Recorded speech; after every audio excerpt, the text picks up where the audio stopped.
میری رائے میں آخری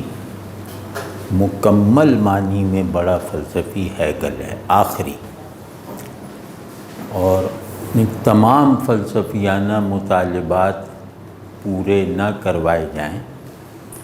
تو پھر آخری بڑے فلسفی ہسل اور ہائیڈگر ہیں، لیکن نظام بند فلسفی جو ہے، پورا آرڈر بنانے والا، وہ آخری فلسفی ہے ہیگل۔ اور جنرل معنوں میں کہیں تو میری رائے میں آخری بڑا فلسفی ہائیڈگر ہے۔ آخری بڑا philosophical text being and time ہے۔ وہ کتاب پڑھیں، اس کتاب کو پڑھنا ظاہر ہے کہ خود کو بہت ہی بڑے امتحان میں ڈالنا ہے لیکن اس کتاب کو پروف ریڈنگ کی نظری سے پڑھ لیں تو اس کا فائدہ ضرور ہوتا ہے،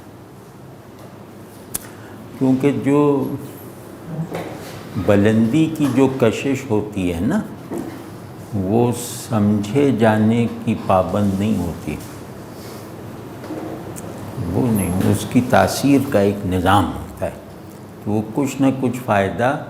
انہیں بھی پہنچاتی ہے، ان میں بھی ایک بلندی کا عنصر داخل کر دیتی ہے جو اسے سمجھ نہیں پائے یا سمجھ نہ سکے۔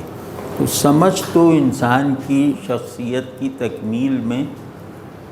کوئی بہت ڈیسائسو کردار نہیں ادا کرتی، ایک ایلیمنٹ ہے۔ میری تشکیل جو ہو رہی ہے شخصیت کی، ذہن کی، اس کی تشکیل میں ایک ضروری عنصر ہے سمجھنا، فہم، لیکن میری تشکیل کا معاملہ سارا میرے فہم پر دار و مدار نہیں رکھتا۔ فہم ایک چیز ہے، آبجیکٹ کی تاثیر کے، یعنی میرے باہر کی چیز یا کتاب یا بیان کی تاثیر کے فہم کے علاوہ بھی کئی چینلز ہیں، اور ان میں سے کچھ فہم سے زیادہ ایفیکٹو اور سگنیفیکنٹ ہیں۔ تو اگر بڑی بات کی کشش محسوس ہوتی ہے، فہم میسر نہیں ہے، تو پھر آپ حالت تکمیل میں ہیں، حالت عروج میں ہیں۔